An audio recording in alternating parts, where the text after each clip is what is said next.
Okay, next question. Find the length of the chord formed by x square plus y square is equal to a square and the line x cos alpha plus y sin alpha is equal to p. So, ఒక circle equation ఉంది, ఒక straight line ఉంది, length of chord మనం calculate చేసుకోవాలి. So, length of chord. So ఈ circle straight line ఈ విధంగా సర్కిల్ని straight line ఈ విధంగా కట్ చేస్తుంది. సో ఈ కట్ చేసే పాయింట్స్ని మనం ఏబి అనుకున్నట్లయితే సో ఈ డిస్టెన్స్ బిట్వీన్ ఏబి దానికి సంబంధించిన వాల్యూ మనం కనుక్కోవాలి. సో ఇక్కడ సర్కిల్ ఈక్వేషన్ అబ్జర్వ్ చేస్తే x square plus y square is equal a square. So ఇది స్టాండర్డ్ ఫామ్లో ఉంది.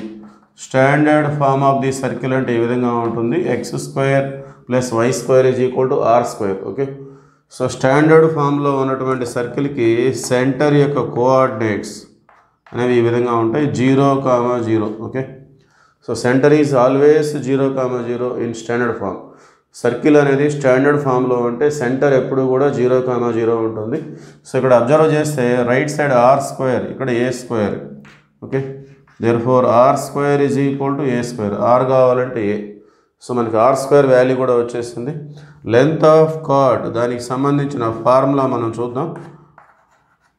Length of chord AB is equal to the formula is 2 into root of r square minus d square. Okay, so r square అంటే మన దగ్గర value ఉంది D. మరి D అంటే అర్థం ఏంటంటే d is the perpendicular distance. Perpendicular distance from center of the circle, 0, 0 to the line, to the given straight line x cos alpha plus y sin alpha minus p is equal to 0. Okay, center నుండి A B అనే straight line మీదకి draw చేసినటువంటి perpendicular యొక్క distance, దాన్నే మనం perpendicular డిస్టెన్స్గా treat చేస్తున్నాం. So ఇది రేడియస్, సెంటర్ నుండి ఈ పాయింట్కి ఉన్న distance radius. So length of A B లేదంటే లెంత్ ఆఫ్ కార్డ్ దానికి సంబంధించిన formula 2 into root of r square minus d square. So R అంటే radius of the circle, D అంటే perpendicular distance from centre to the given straight line.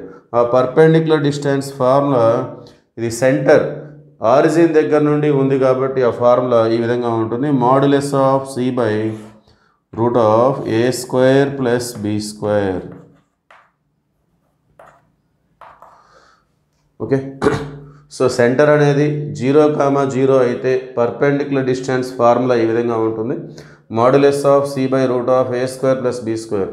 So ఈ given straight లైన్ని మనం A X plus B Y plus C is equal to 0తో compare చేసుకోవాలి. So ఇక్కడ C అంటే ఈ constant, modulus of minus P by root of A square. A అంటే X coefficient cos alpha, so A square అంటే cos square alpha. Next B అంటే Y coefficient sine alpha, so B square అంటే sine square alpha.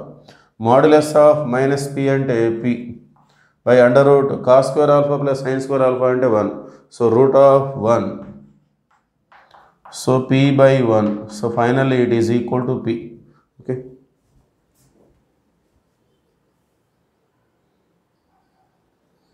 okay, therefore length of chord, the formula is 2 into root of r square minus d square.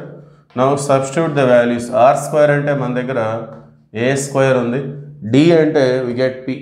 So d value మనకి p గా వచ్చేస్తుంది, d is equal to p. Therefore d square means p square. Therefore finally length of chord for this problem is 2 into root of a square minus p square.